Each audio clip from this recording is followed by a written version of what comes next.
লুটপাটের বড় অংশই এনআইডি জালিয়াতি করে অভিযোগ গভর্নরের। ইসি থেকে এনআইডি সেবা যাচ্ছে সিভিল রেজিস্ট্রেশন কমিশনে।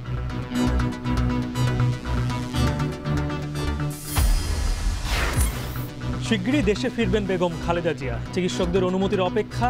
স্থিতিশীল শারীরিক অবস্থা চলছে পর্যবেক্ষণ।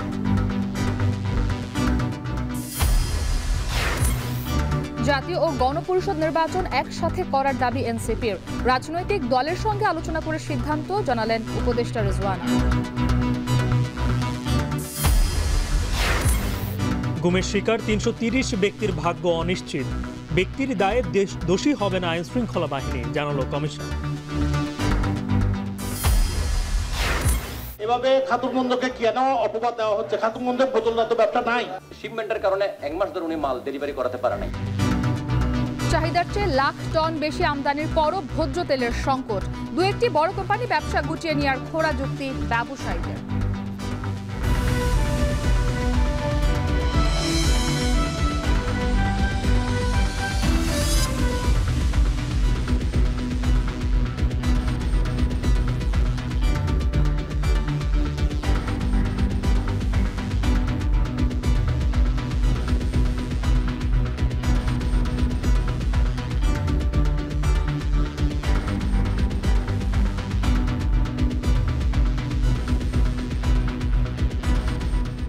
স্বাগত শান্ত বাজারে। পুরো আয়োজনে আপনাদের সাথে আছি আমরা দুজন। আমি ইসরাত মুক্তি, আমি গালিব ইবনে রিয়াজ। গত আওয়ামী লীগ সরকারের আমলে ব্যাংক খাতে যে লুটপাট হয়েছে তার বড় অংশই জাতীয় পরিচয়পত্র জালিয়াতির মাধ্যমে। আর এই পরিচয়পত্র যাচাইয়ের সুযোগ দেয়নি নির্বাচন কমিশন। তাই জাতীয় এই সম্পদ এককভাবে নির্বাচন কমিশনের কাছে থাকতে পারে না বলে মন্তব্য করেছেন কেন্দ্রীয় ব্যাংকের গভর্নর। মঙ্গলবার ব্যাংক খাতের সংস্কার নিয়ে এক সেমিনারে একথা বলেন তিনি। এ সময় অর্থ লুটপাটে সুযোগ দেওয়া ব্যাংক কর্মকর্তাদেরকে চাকরি থেকে অব্যাহতি ও আইনানুগ শাস্তির দাবি জানান বর্তমান চেয়ারম্যানরা। আতাউর নিয়নের প্রতিবেদনে বিস্তারিত। আওয়ামী সরকারের স্বৈরাচারী শাসনে ধস নেমেছিল ব্যাংকিং খাতে। অনিয়ম, খেলাপি ঋণ ও মালিকানা বদল ইস্যুতে চরম ঝুঁকিতে পড়ে ইসলামী ব্যাংকসহ 11টি ব্যাংক। এসালম, নজরুল ইসলাম মজুমদার ও সালমান এফ রহমানের মতো বিগত সরকারের দোসররা নামে বেনামে ঋণ নিয়ে পাচার করেছে লাখ লাখ কোটি টাকা। এর মধ্যে শুধু এসালমের কাছেই ইসলামী ব্যাংকগুলোর ঋণের 87% অর্থ রয়েছে। আর এসব ঋণের বেশিরভাগই নেওয়া হয়েছে এসালম গ্রুপের মালিক সাইফুল আলমের বাসা বা অফিসের কর্মচারীদের নামে। শুধু ঋণ নিতেই চাকরি দেওয়া হয়েছে অনেককে, যাদের নামে কয়েকশো কোটি টাকার ঋণ নিয়ে বেতন দেওয়া হতো মাসে মাসে। আবার ভুয়া জাতীয় পরিচয়পত্র দিয়েও নেওয়া হয়েছে ঋণ। এসব ঋণের সঠিক তথ্য খুঁজে পেতে যাচাই করতে হচ্ছে জাতীয় পরিচয়পত্র। কিন্তু নির্বাচন কমিশনের বাধায় বেগ পেতে হচ্ছে ব্যাংকগুলোকে। এতে নামে বেনামে নেওয়া বিপুল পরিমাণ ঋণের টাকা কোথায় আছে তা খুঁজে পেতে সময় লাগছে। তাই জাতীয় পরিচয়পত্রের সেবা দেওয়ার কাজটি শুধু নির্বাচন কমিশনের কাছে থাকা ঠিক নয় বলে মনে করেন কেন্দ্রীয় ব্যাংকের গভর্নর। মঙ্গলবার ব্যাংক খাতের সংস্কার নিয়ে আয়োজিত সেমিনারে তিনি আরো বলেন, এনআইডি জাতীয় সম্পদ, যা আর্থিক খাতের সাথেও সম্পর্কিত। NID is a national asset and it should be used and accessed by the appropriate authorities as and when needed with proper safeguards. It is no longer, it have started with the Election Commission for historical reason, but the evolution has taken it to a much different level and it is now a national level asset and we are using it across the financial sector landscape, across all land transactions and every transactions in Bangladesh, and it cannot be a domain of the Election Commission forever. Bank খাতের যারা ক্ষতি করেছে তাদের কারোরই দায় এড়ানোর সুযোগ নেই। আগামীতে চাইলেই কেউ ব্যাংকের পরিচালক হতে পারবে না বলেও সাফ জানিয়ে দেন গভর্নর। সে মেয়েকে বসিয়ে দিচ্ছে, মুখে বসিয়ে দিচ্ছে without the proper qualification, experience, age, কোনো কিছু ছাড়া এগুলো হয়ে যাচ্ছে। এই জিনিসগুলো যেন না হয়। যারা ঋণের নামে ব্যাংকের সম্পদ লুট করেছে তাদের শেয়ার বাজেয়াপ্তর মাধ্যমে পাওনা আদায় করে ব্যাংকের মালিকানা বাতিল করার উদ্যোগ নেওয়া হবে বলেও জানান গভর্নর। না, মালিকানা ইস্যুটা তো এটা তো কোর্টকে সেটেল করতে হবে আলটিমেটলি। ইস্যুটা হচ্ছে যে আমি যদি আমার যদি একটা সার্টেন অ্যামাউন্ট অফ শেয়ার থাকে এবং আমি যদি ওই ব্যাংক থেকে টাকা পয়সা লুট করে নিয়ে যেয়ে থাকি, সেই ক্ষেত্রে ব্যাংক কর্তৃপক্ষ তার এগেন্স্টে ক্লেম নিয়ে আসতেই পারে এবং সেটাকে অফসেট করে তার মালিকানাকে শূন্য করে দিতে পারবে। যেমন ইসলামিক ব্যাংকের ক্ষেত্রে এখানে যদি তারা 30-40-50 হাজার কোটি টাকা নিয়ে থাকে এবং তাদের সেখানে 70-80% শেয়ার থাকে, তো শেয়ারের ভ্যালু তো ওই 70-80 হাজার কোটি টাকার হবে না, কাজেই অটোমেটিক্যালি এটা জিরো হয়ে যাবে তাদের শেয়ারটা। সেটা আমরা অবশ্যই করব। এছাড়া গভর্নর বলেন, আর্থিক খাতে সুশাসন প্রতিষ্ঠা হলে IMF ঋণের কোনো প্রয়োজন হবে না। Land transactions and every transactions in Bangladesh. Ataur Niyon, এখন, ঢাকা। জাতীয় পরিচয়পত্র সেবা আর থাকছে না নির্বাচন কমিশনের অধীনে। এমনকি জন্ম ও মৃত্যু নিবন্ধন, বিবাহ, তালাক ও দত্তক নিবন্ধন সবই চলে আসছে এক ছাতার নিচে। স্বাধীন সিভিল রেজিস্ট্রেশন কমিশনের মাধ্যমে পরিচালিত হবে এসব কার্যক্রম। তবে প্রধান নির্বাচন কমিশনার প্রত্যাশা করছেন, আলোচনা ছাড়া এনআইডি স্থানান্তরের সিদ্ধান্ত নেবে না সরকার। বিলাত হোসেনের প্রতিবেদন। জাতীয় পরিচয়পত্র এখন আর শুধু ভোটার আইডি কার্ডই নয়, বরং একজন নাগরিকের যাবতীয় দাপ্তরিক কাজে এটি অতি প্রয়োজনীয়। জাতীয় পরিচয়পত্র পাওয়ার ক্ষেত্রে প্রয়োজন হয় জন্ম নিবন্ধন, বিবাহের সনদ, বাবা মা মৃত হলে তাদের মৃত্যু সনদ সহ আরও বেশ কিছু দলিলাদি। কিন্তু এই এক একটি দলিলের জন্য এক এক দপ্তরে কিংবা বিভাগে ধর্ণা দিতে হয় নাগরিককে। এবার সবকিছু এক ছাতার নিচে আনার সিদ্ধান্ত নিয়েছে সরকার।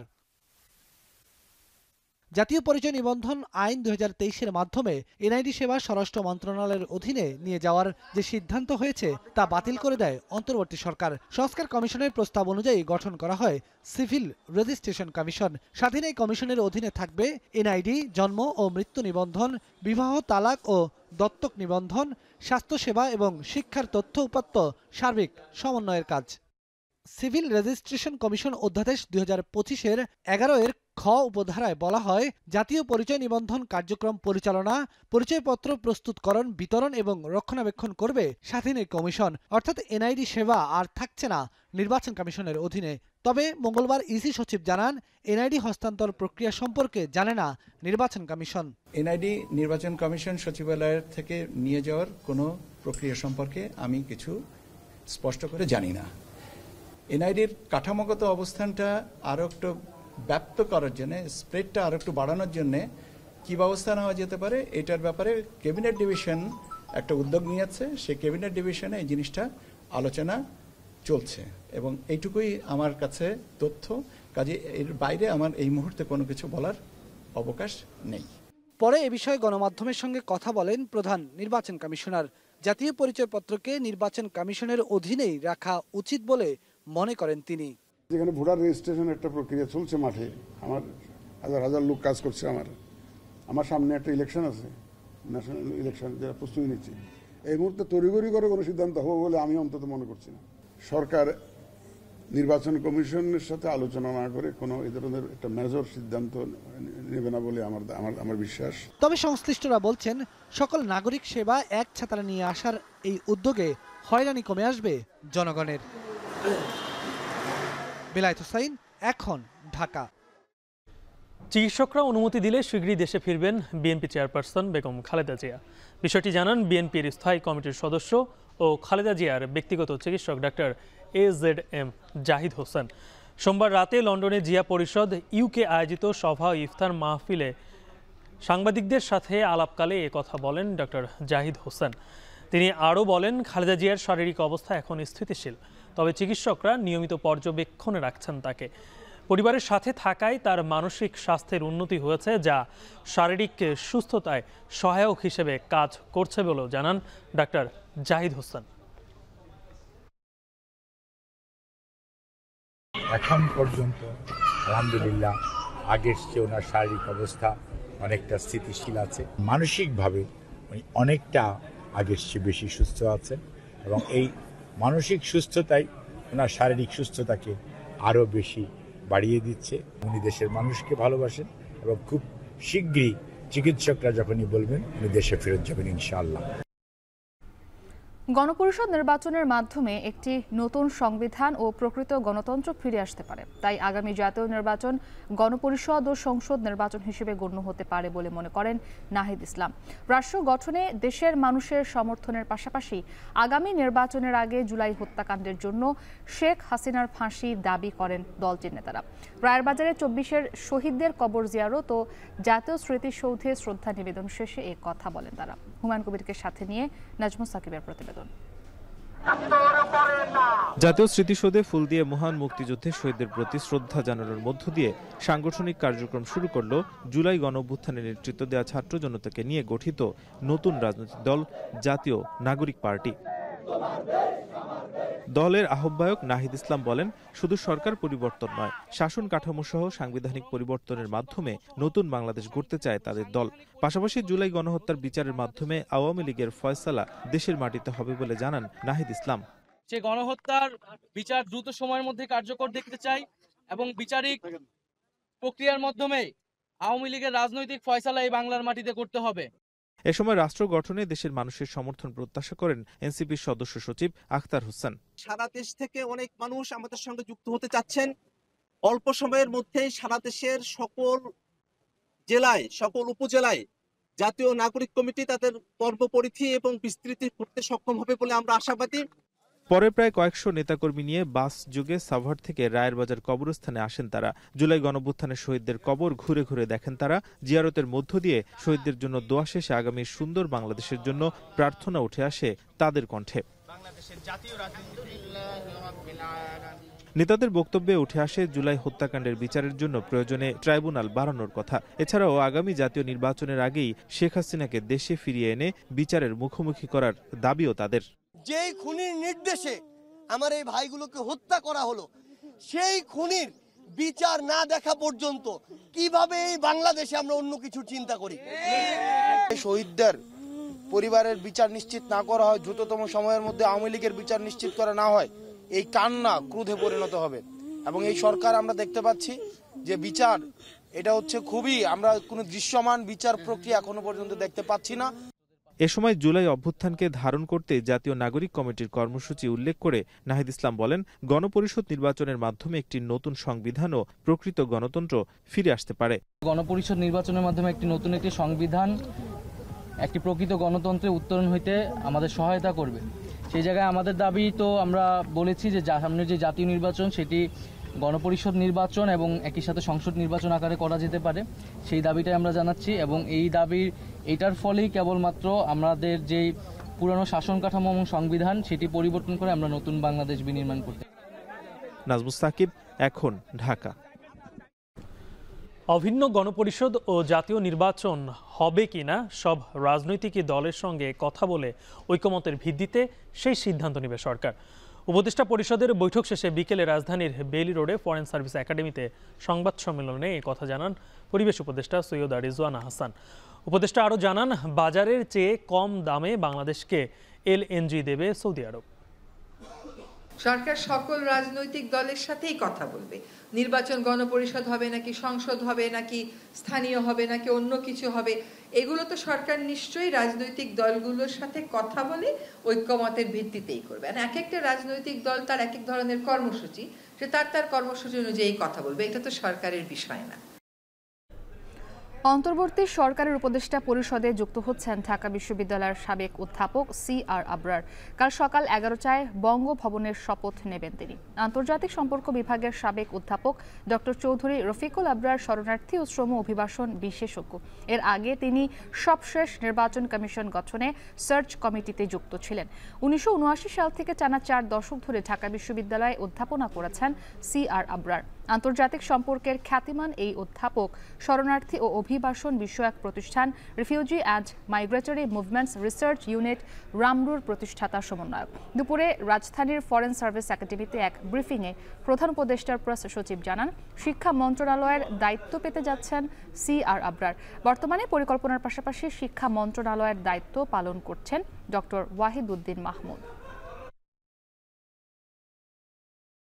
প্রফেসর ওয়াহিদউদ্দিন মাহমুদ অনেকদিন ধরে বলছিলেন যে ওনার জন্য, ওনার যেহেতু উনি একটা অ্যাডভান্সড এজে, উনি চাচ্ছিলেন না যে দুইটা ওনার একই সাথে প্ল্যানিং মিনিস্ট্রি, আপনি জানেন প্ল্যানিং মিনিস্ট্রি অনেক বড় মিনিস্ট্রি, আবার at the same time education ministry, দুটোই দেখতে হচ্ছে। তো সেই জন্য প্রফেসর CR আবরারকে আসছেন আমাদের সাথে ওই কাউন্সিল অফ অ্যাডভাইজারে জয়েন করছেন এবং উনি সম্ভবত এই মোস্ট লাইকলি উনি এডুকেশন মিনিস্ট্রিটা দেখবেন। জাকাতের নামে শাড়ি লুঙ্গি না দিতে দেশবাসীর কাছে অনুরোধ জানিয়েছেন জামায়াত ইসলামের আমির ডক্টর শফিকুর রহমান। তিনি বলেন, জাকাত গরিবের হক, এর মাধ্যমে তাদের স্বাবলম্বী করার ব্যবস্থা করতে হবে। ন্যাশনাল ডক্টরস ফোরাম ঢাকা মহানগর উত্তরের উদ্যোগে আয়োজিত ইফতার মাহফিলে প্রধান অতিথির বক্তব্যে জামায়াতের আমির বলেন, জাকাত অর্থনৈতিকভাবে সমাজে ভারসাম্য নিয়ে আসে। এ সময় হক আদায়ের গুরুত্ব তুলে ধরেন তিনি। বলেন, জামায়াত নেতাকে ক্ষমতায় নেয়ার জন্য নয়, আল্লাহর কুরআনকে ক্ষমতায় নেয়ার লক্ষ্যই আন্দোলন করে। একজন অসচ্ছল লোক যদি যাকাতকে পরিপূর্ণ আমানতদারির সাথে তিনি যদি গ্রহণ করেন, দ্বিতীয়বার তাকে আর হাত পাততে হবে না ইনশাআল্লাহ। কিন্তু আল্লাহর রাস্তায় হাত জোড় করে অনুরোধ করব, শাড়ি এবং লুঙ্গি বিতরণ করবেন না। 20 টাকা, 100 টাকা, 50 টাকা দিবেন না। এ দিয়ে সে স্বাবলম্বী হবে না, যাকাতের মাকসুদ পূরণ হবে না। 1752টি গুমের অভিযোগের মধ্যে 1000টি গুমের তদন্ত সম্পন্ন হয়েছে বলে জানিয়েছে জাতীয় গুম কমিশন। মঙ্গলবার কমিশন জানায়, গুমের শিকার 330 জনের ভাগ্যে কি ঘটেছে তা নিয়ে অনিশ্চয়তা রয়েছে। তবে কমিশন বলছে, ব্যক্তির দায়ের জন্য কোনো নিরাপত্তা বাহিনীকে দোষারোপ করা সমীচীন হবে না। আরও জানাচ্ছেন দেবরাজ দেব। ক্ষমতাচ্যুত আওয়ামী লীগ সরকারের শাসনামলে মানবাধিকার ইস্যুতে সবচেয়ে আলোচিত এবং সমালোচিত ছিল বিচার বহির্ভূতভাবে গ্রেপ্তার ও গুম। অন্তর্বর্তী সরকার দায়িত্ব নিয়ে গুম কমিশন গঠন করে। কমিশনের ধারণা, গেল 16 বছরে গুমের শিকার প্রায় 3000 মানুষ। ইতিমধ্যে 5 আগস্ট পরবর্তী সময়ে অনেকেই ফিরে এসেছে নিরাপত্তা বাহিনীর গোপন বন্দিশালা থেকে। তবে এখন পর্যন্ত কমিশনের কাছে অভিযোগ জমা পড়েছে 1752টি। মঙ্গলবার কমিশনের পক্ষ থেকে দেয়া তথ্যে উঠে আসে গুম কমিশনের তদন্তের সর্বশেষ তথ্য। এখন পর্যন্ত জমা অভিযোগের মধ্যে 1000 অভিযোগের তদন্ত সম্পন্ন হয়েছে। বক্তব্য রেকর্ড করা হয়েছে 325 জনের, যার ভেতর রয়েছে নিরাপত্তা বাহিনীর 45 সদস্য। বক্তব্যে জানা যায়, গুমের শিকার হওয়া 300 জনের ভাগ্যে কি ঘটেছে তা এখনো জানা যায়নি। বলতে পারি জেনারেলি স্পিকিং, কিন্তু কয়েকজন বেঁচে থাকতে পারে, ইন্ডিয়ান জেলে থাকতে পারে। এছাড়া কমিশন জানায়, পররাষ্ট্র মন্ত্রণালয়ের বরাতে গেল 2.5 বছরে ভারতে আটক রয়েছে 1067 জন বাংলাদেশি।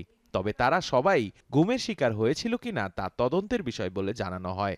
ওরা তো তালিকা দিয়েছে, আমাদের কাছে রেকর্ড আছে, আমরা এগুলো ক্রস চেক করব, রিলেট করব, তারপর দেখবো যারা গুম হওয়া ব্যক্তি তাদের মধ্যে কেউ আছে কিনা ইন্ডিয়ান জেলে। গুম ইস্যুতে আয়নাঘরের আলোচনা ছিল তুঙ্গে। অভ্যুত্থান পরবর্তী সময়ে আয়নাঘর পরিদর্শনের কথা বারবার উঠে আসে প্রধান উপদেষ্টা ডক্টর ইউনূসের নানা বক্তব্যে। পরবর্তীতে 2025 সালের 12 ফেব্রুয়ারি প্রধান উপদেষ্টা রাজধানীর ভেতর 3টি গোপন বন্দিশালা পরিদর্শন করেন। কমিশন জানায়, যেখানে উঠে এসেছে বন্দিশালার আলামত নষ্ট করার চিত্র। পরবর্তীতে আলামত নষ্ট করার রোধে সারা দেশের বন্দিশালাগুলো অপরিবর্তিত রাখার নির্দেশ দেয় গুম কমিশন। আমরা মুখে বলে আসছি যে আর যাতে ফার্দার ডিস্ট্রাকশন না হয়, এবং আমরা চিঠি দিয়ে বলছি, কথা বুঝছেন, এরপর থেকে আর হয় নাই। আমাদের রিপোর্টে যেটা দিয়েছি আমরা, ফার্স্ট ইন্টারিম রিপোর্টে, সেকেন্ড ইন্টারিম রিপোর্টে তাই হবে এবং ফাইনাল রিপোর্টে তাই হবে। আমাদের প্রত্যেকটা অবজারভেশন, প্রত্যেকটা ফাইন্ডিং থাকবে evidence based. Commissions of inquiry act 1956-র আলোকে 74টি অভিযোগ তদন্ত ও নিষ্পত্তির জন্য পুলিশ মহাপরিদর্শকের কাছে পাঠানো হয়েছে। তবে কমিশন বলছে, নিরাপত্তা বাহিনীর সদস্যদের বিরুদ্ধে গুমের অভিযোগগুলো তাদের ব্যক্তিগত অপরাধ। ফৌজদারি অপরাধ হতে বাহিনীর উপর গুমের দায় দেয়া অনুচিত হবে। কমিশন মনে করে, দোষীদের শাস্তি নিশ্চিতের মাধ্যমে বাহিনীর দায় মোচন সম্ভব। অনেকের ধারণা যে এন্টায়ার বাহিনী প্যানিক স্ট্রিকেন হয়ে গেছে। এন্টায়ার বাহিনী প্যানিক স্ট্রিকেন হওয়ার কোনো কারণ নাই, বা এই জন্য কারণ নাই কারণ এটা যেসব সদস্যরা গুমের সাথে জড়িত, এটা তাদের পার্সোনাল ক্রিমিনাল লায়াবিলিটি। দেবরাজ দেব, এখন, ঢাকা। ছাগলকাণ্ড দিয়ে আলোচনায় আসার পর থেকেই সাদিক এগ্রোর মালিক ইমরানের বিরুদ্ধে আসতে থাকে একের পর এক প্রতারণা, অর্থ আত্মসাৎ সহ নানা অভিযোগ। সিআইডির তদন্তে উঠে আসে, চোরাচালান ও প্রতারণা করে পশু বিক্রি সহ নানা অনিয়মে হাতিয়ে নেওয়া 133 কোটি টাকার বেশি পাচার করেছেন তিনি। এদিকে বিকেলে মোহাম্মদপুর থানার মানি লন্ডারিং আইনের মামলায় তাকে গ্রেপ্তার দেখিয়ে কারাগারে পাঠিয়েছেন আদালত। আরও জানাচ্ছেন মুন্নাফ রশিদ। দেশীয় গরু ছাগলকে বিদেশি ও বংশীয় বলে প্রচারের অভিযোগ সাদিক এগ্রোর মালিক ইমরান হোসেনের বিরুদ্ধে। সিআইডির দাবি, এ ধরনের প্রতারণার মাধ্যমে কোরবানির হাটে উচ্চমূল্যে পশু বিক্রি সহ নানা অনিয়ম করে হাতিয়ে নেওয়া 133 কোটি টাকার বেশি অর্থ পাচারের প্রমাণ মিলেছে সাদিক এগ্রোর বিরুদ্ধে। মায়ানমার হতে চোরাই পথে গরু মহিষ এবং ভুটান ও নেপাল হতে চোরাই পথে ছোট আকৃতির ভুট্টি গরু এনে তা বিক্রি করত সাদিক এগ্রোর মালিক ইমরান হোসেন। এমন সব অভিযোগের ভিত্তিতে 3 মার্চ রাজধানীর মালিবাগ থেকে তাকে গ্রেফতার করে সিআইডি। তার মানি লন্ডারিং ও অপকর্মের সাথে প্রাথমিকভাবে সাবেক পুলিশ প্রধান বেনজির আহমেদ সহ বেশ কয়েকজনের সংশ্লিষ্টতা পাওয়া গেছে বলে জানিয়েছে সিআইডি। মঙ্গলবার এক সংবাদ সম্মেলনে এসব তথ্য জানায় সংস্থাটি। এই অবৈধ বিজনেস এবং অন্যান্য সিন্ডিকেটের বিষয়ে মানি লন্ডারিং ইস্যুগুলোতে আরও 5-7 জনের সংশ্লিষ্টতা আমরা প্রাথমিক অবস্থায় পেয়েছি। তবে যতটুকু পেয়েছি সেই আলোকে মামলা রুজু করা হয়েছে। বাকিটুকু পেলে আর যারা যারা সম্পৃক্ত সবাইকে আমরা আইনের আওতায় আনতে পারবো। এছাড়া তার সাথে সংঘবদ্ধ অপরাধ চক্রের সংশ্লিষ্টতা পেয়েছে সিআইডি, যার মাধ্যমে দীর্ঘদিন ধরে অনুমোদনহীন ব্রাহ্মা জাতের গরু আমদানি ও বিক্রির মাধ্যমে প্রতারণা করে আসছিলেন তিনি। ব্রাহ্মা জাতের যে গরুগুলোকে অবৈধভাবে আমদানি করেছিলেন সেগুলো ঢাকা কাস্টমস হাউস কর্তৃক কিন্তু আটক করা হয়েছিল এবং পরবর্তী পর্যায়ে কৃত্রিম গো প্রজনন কেন্দ্র থেকে সিদ্ধান্ত দেওয়া হলো যে এই গরুগুলাকে আপনি জবাই করে আপনি সুলভ মূল্যে, ন্যায্য মূল্যে মানুষের মাঝখানে বিক্রি করে দেন। জালিয়াতির মাধ্যমে কাগজ তৈরি করেছেন, যেগুলি জব করেছেন, আসলে উনি জব না করে এই গরুগুলাকে তিনি উচ্চ মূল্যে 11 কোটি টাকা মূল্যে উনি বিক্রি করেছেন। এছাড়া দেশের গরু ছাগলের বাজার নিয়ন্ত্রণে সিন্ডিকেটের মাধ্যমে অবৈধভাবে প্রায় 121 কোটি 32 লাখ টাকারও বেশি অর্থ আয়ের অভিযোগের কথা জানিয়েছে সিআইডি। এদিকে মোহাম্মদপুর থানার অর্থ পাচার মামলায় গ্রেফতারকৃত ইমরান হোসেনকে আদালতে জামিন চাওয়া হলে তার জামিন নামঞ্জুর করে কারাগারে পাঠানোর নির্দেশ দেওয়া হয়েছে। তার পাচারের যে বিষয়গুলো এগুলিকে আমাদের আরও খতিয়ে দেখতে হবে। এখন যদি সে জামিনে বের হয়ে যায় তাহলে এই মামলার আলামতগুলো সে নষ্ট করবে এবং মামলা তদন্ত যেন না হইতে পারে সেই ব্যবস্থাও সে বিভিন্নভাবে প্রভাবিত করতে পারে। সেই জন্য তাকে জেলে পাঠানো হোক। পরবর্তীতে আমরা সময় মতো আমাদের তদন্তকারী কর্মকর্তা যখন প্রয়োজন হবে তখন তাকে আবার রিমান্ডে নিয়ে জিজ্ঞাসাবাদ করা হবে। মুন্নাফ রশিদ, এখন, ঢাকা। বাংলাদেশে কোনো উন্নয়ন সংস্থাকে ইউএসের এআইডির 29 মিলিয়ন দেয়ার তথ্যটি সঠিক নয় বলে দাবি করেছেন পররাষ্ট্র উপদেষ্টা। তিস্তা প্রকল্প নিয়ে চীনের সঙ্গে স্বাক্ষরিত সমঝোতা স্মারকের অধীনে বড় কোনো সিদ্ধান্ত আসতে পারে বলেও জানান তৌহিদ হোসেন। মঙ্গলবার বিকেলে পররাষ্ট্র মন্ত্রণালয়ে ব্রিফিংয়ে এসব কথা বলেন তিনি। সময় দুই পক্ষেরই কিছু অতিরিক্ত সংযোজনের ব্যাপার ছিল, এই কারণে একটু দেরি হয়েছে। যে কারণে না হলে কিন্তু এটা আমি যখন চিনে গেছিলাম তখন এটা সই হওয়ার কথা ছিল, কিন্তু পরে দেখা গেল যে যেহেতু দুই পক্ষেরই কিছু অতিরিক্ত বক্তব্য আছে সেটা পরস্পরের কাছে আদান প্রদান করে ঠিকঠাক করে তারপরে সই হবে, সেটা সই হয়েছে। আমব্রেলা এমওইউ এর অধীনে কোনো প্রজেক্ট অবশ্যই নেওয়া যেতে পারে, এ নিয়ে এখনো ফাইনালাইজ কিছু হয়নি। মার্কিন সরকার মার্কিন একটা প্রতিষ্ঠানকে দেয়, তারা এখানে বিভিন্ন এনজিওর সাথে কার্যকলাপ করে, হিউম্যান মানে ডেমোক্রেসির পক্ষে কাজ করার জন্য যারা করে, এমন কোনো দুই ব্যক্তি নাই যাকে $29 মিলিয়ন দেওয়া হয়েছে। কারণ যদি থাকতো সেটা তাহলে খুব সহজেই সেটা জানা যেত।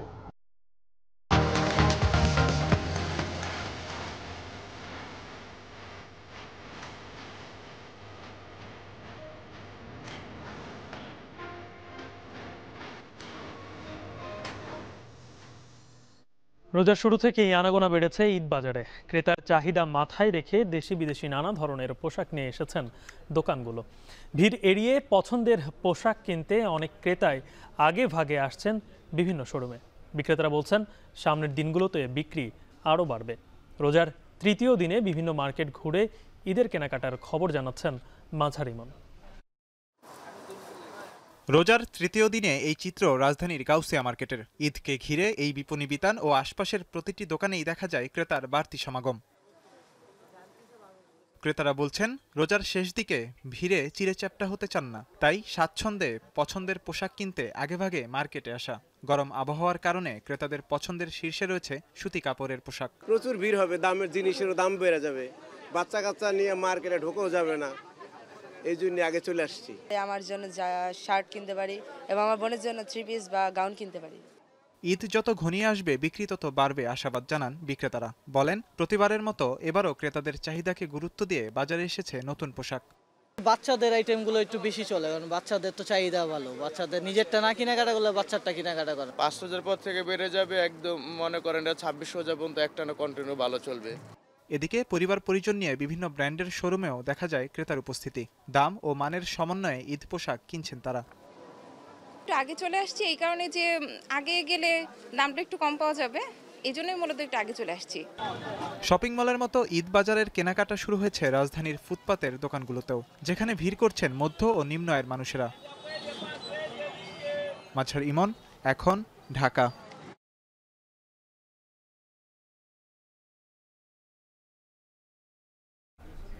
রোজায় পণ্যের দাম বৃদ্ধি নিয়ে চট্টগ্রামে মতবিনিময় সভায় প্রশাসনের সাথে বাক বিতণ্ডায় জড়িয়ে পড়েন ব্যবসায়ীরা। সভায় পণ্যের কৃত্রিম সংকটের কথা স্বীকার করে নিলেও এ নিয়ে আমদানিকারক, ডিলার ও পাইকার ব্যবসায়ীরা নানা অজুহাত দাঁড় করান। তবে দীর্ঘ বৈঠক শেষে সয়াবিন তেলের পাইকারি খুচরা দাম নির্ধারণ করে দেন জেলা প্রশাসক। কাল থেকে নির্দিষ্ট রেটে বিক্রি না করলে কঠোর আইনি ব্যবস্থা নেওয়ার ঘোষণা দেন জেলা প্রশাসক। চট্টগ্রাম থেকে আরো জানাবেন শোয়েব রহমান। খাতুনগঞ্জকে কেন অপবাদ দেওয়া হচ্ছে? খাতুনগঞ্জের বোতলজাত ব্যবসা নাই। পণ্যের দাম বৃদ্ধির বিপরীতে অজুহাত দাঁড় করানো নতুন কিছু নয়। জেলা টাস্ক ফোর্সের মত বিনিময় সভাতেও তেলের মূল্য বৃদ্ধির বিপরীতে যুক্তি দাঁড় করা নিয়ে শুরু হয় প্রশাসনের কর্মকর্তাদের সাথে ব্যবসায়ীদের বাদানুবাদ। এখন আপনারা যদি এটা ওপেন করে দেন তাহলে কালকে থেকে শুরু হয়ে যাবে। বারবার করে একটা কথা কিন্তু বলছেন। রোজার আগে থেকেই অস্থিতিশীল সয়াবিন তেলের বাজার সংকটে পাশাপাশি বেড়েছে খোলা ভোজ্য তেলের দাম, অথচ আমদানি হয়েছে চাহিদার চেয়েও বেশি। দেশে রোজায় সয়াবিন তেলের চাহিদা 3 লাখ টন, অথচ কেবল জানুয়ারি মাসেই আমদানি হয়েছে 4 লাখ টন। তারপরও বাজারে সয়াবিন তেলের সংকট তৈরি করে দাম বৃদ্ধির পায়তারা ব্যবসায়ীদের। ব্যবসায়ীদের যদি কারসাজি না থাকে, এই সয়াবিন তেল কিভাবে বক্তা পর্যায়ে 200 টাকা বিক্রি হয়, 155 টাকা বিক্রি হয়? কয়টা পরিবেশক তাদের উপজেলা লেভেল আছে, কয়টা পরিবেশক এই মহানগরে আছে, এবং তারা এই পরিবেশকরা কোথায় কোথায় এই মালগুলো দিচ্ছে? দাম বৃদ্ধির জন্য বাজার থেকে এস আলম কিংবা বসুন্ধরার মতো কোম্পানির কার্যক্রম গুটিয়ে নেয়াকে দুষছেন ব্যবসায়ীরা। দেশের নানান প্রান্ত থেকে মৌসুমী ব্যবসায়ীরা তেল কিনে অবৈধ মজুত করে কারসাজির অভিযোগও করেন। গ্রুপের শিপমেন্টের কারণে 1 মাস ধরে উনি মাল ডেলিভারি করাতে পারে নাই। যারা এসে দেখে যে এটা শর্ট হচ্ছে, তখন তারা এটা মার্কেটে কিনে নেয়। বড় বড় কোম্পানিগুলো তেল আমদানি করেও তা মার্কেটে চাহিদা অনুযায়ী বিক্রি করছে না বলেও অভিযোগ করেন কেউ কেউ। এই অবস্থায় ডিও বিক্রেতাদের কাছে নির্ধারিত দিনেই পণ্য সরবরাহের কথা জানানো হয়। এটা অনেক দিন থেকে বড় বড় পার্টিরা 2-3টা মিল মালিক অফ হয়ে যাওয়ার কারণে, ওদের প্রোডাক্ট বাজারে না থাকার কারণে যে ক্রাইসিসটা আগে থেকে হয়ে আসছে, ওইটার একটা ইম্প্যাক্ট এখন এসে পড়ছে। এই রেটটা আমরা পাবলিশ করতে পারি, সেটা হচ্ছে, এবং এই রেটটা আবার যারা এসও নিবে তারা পাবলিশ করতে পারে, এবং এরপরে কত হাত বদল হবে এটা কিন্তু আপনাদের ব্যাপার।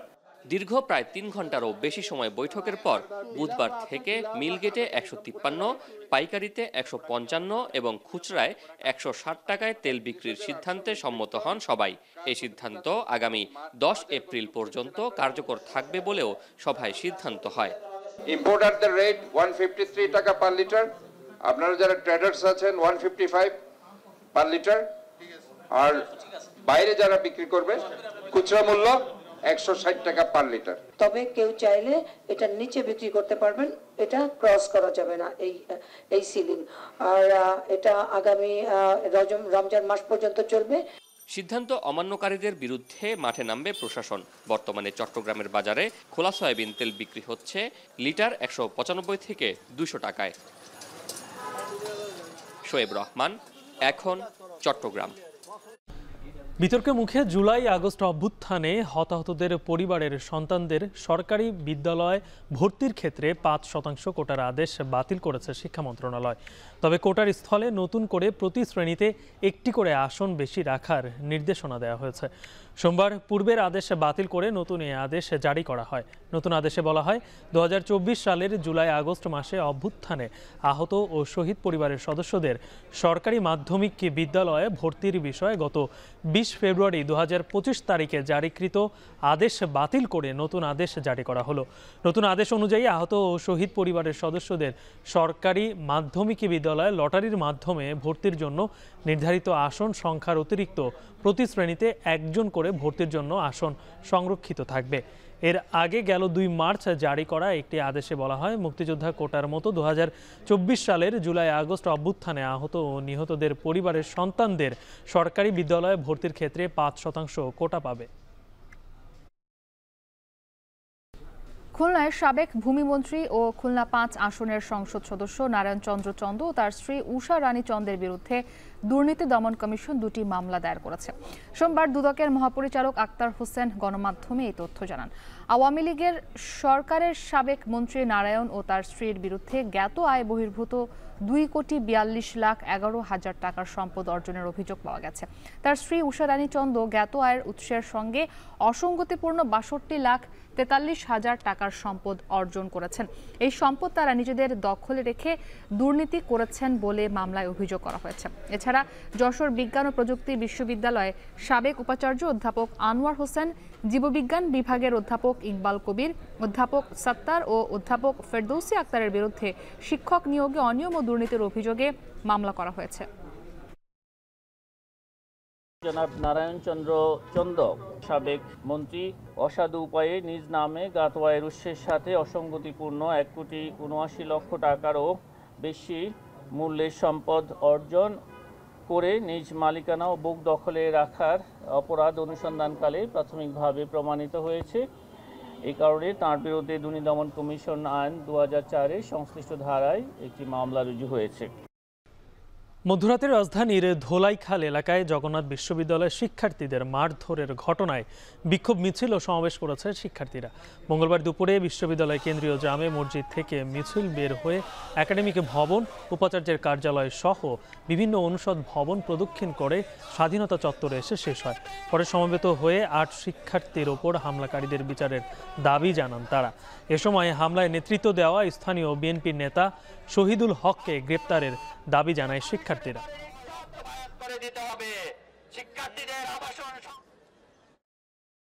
আমরা এখান থেকে শিক্ষার্থীদের পক্ষ থেকে উদাত্ত আহ্বান জানাই যে সন্ত্রাসী বা হামলাকারী সে যে দলেরই হোক না কেন তাকে অবশ্যই আইনের আওতায় আনতে হবে। আর যদি আপনারা আইনের আওতায় না আনতে চান তাহলে নব্য ফেসিবাদ কায়েম হবে। গ্রেফতার যে পর্যন্ত হয়নি সেটাই আমরা আশ্চর্যজনিত হয়েছি যে আমাদের জগন্নাথ বিশ্ববিদ্যালয়ের প্রশাসন এবং যারা পুলিশ প্রশাসন আছে তারা কি ভূমিকা রেখেছে এটা আমরা খুবই শঙ্কিত এটা নিয়ে।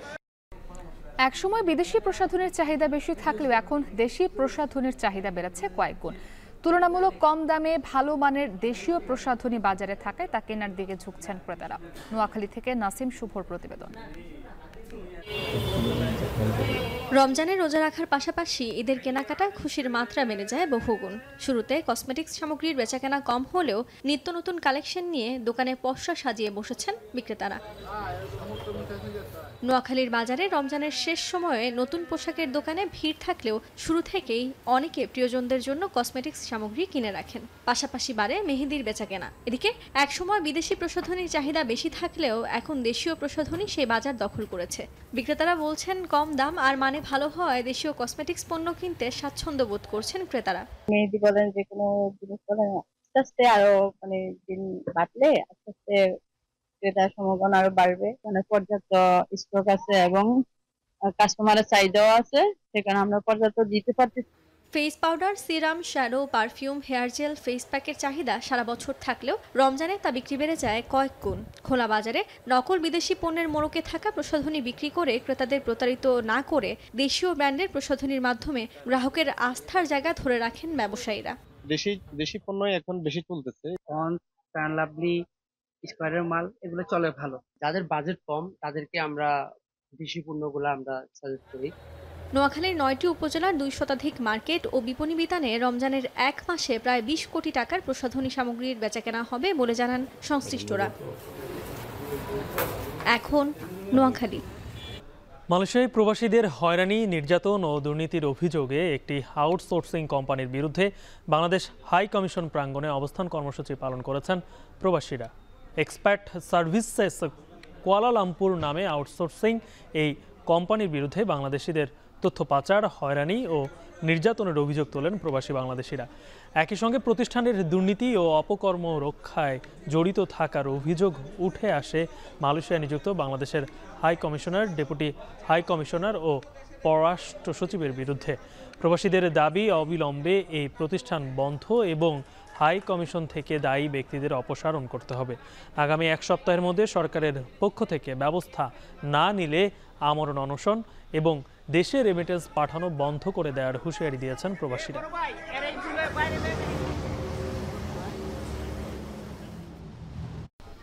সন্ধ্যাবাজারের শিরোনামগুলো আরও একবার। ব্যাংক লুটপাটের বড় অংশই এনআইডি জালিয়াতি করে অভিযোগ গভর্নরের। ইসি থেকে এনআইডির সেবা যাচ্ছে সিভিল রেজিস্ট্রেশন কমিশনে।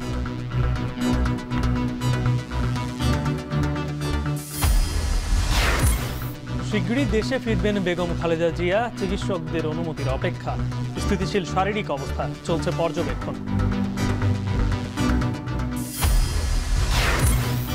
জাতীয় ও গণপরিষদ নির্বাচন একসাথে করার দাবি এনসিপির। রাজনৈতিক দলের সঙ্গে আলোচনা করে সিদ্ধান্ত জানালেন উপদেষ্টা রিজওয়ানা।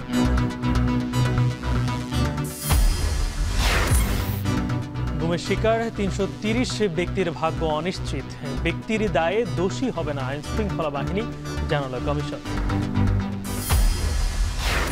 এভাবে খাতুনগঞ্জকে কেন অপবাদ দেওয়া হচ্ছে? খাতুনগঞ্জের বোতলদার তো ব্যবসা নাই। শিপমেন্টের কারণে 1 মাস ধরে উনি মাল ডেলিভারি করাতে পারে নাই। চাহিদার চেয়ে লাখ টন বেশি আমদানির পরও ভোজ্য তেলের সংকট। দু একটি বড় কোম্পানি ব্যবসা গুছিয়ে নেয়ার খোড়া যুক্তি ব্যবসায়ীদের। এই ছিল সান্ধ্যবাজারের আয়োজন। এখন টেলিভিশন ওয়েবসাইটে দেখতে ভিজিট করুন এখন.tv। ফেসবুকে চোখ রাখুন facebook.com/tv.এখন আর ইউটিউবে লাইভ দেখতে ভিজিট করুন youtube.com/c/এখন.tv।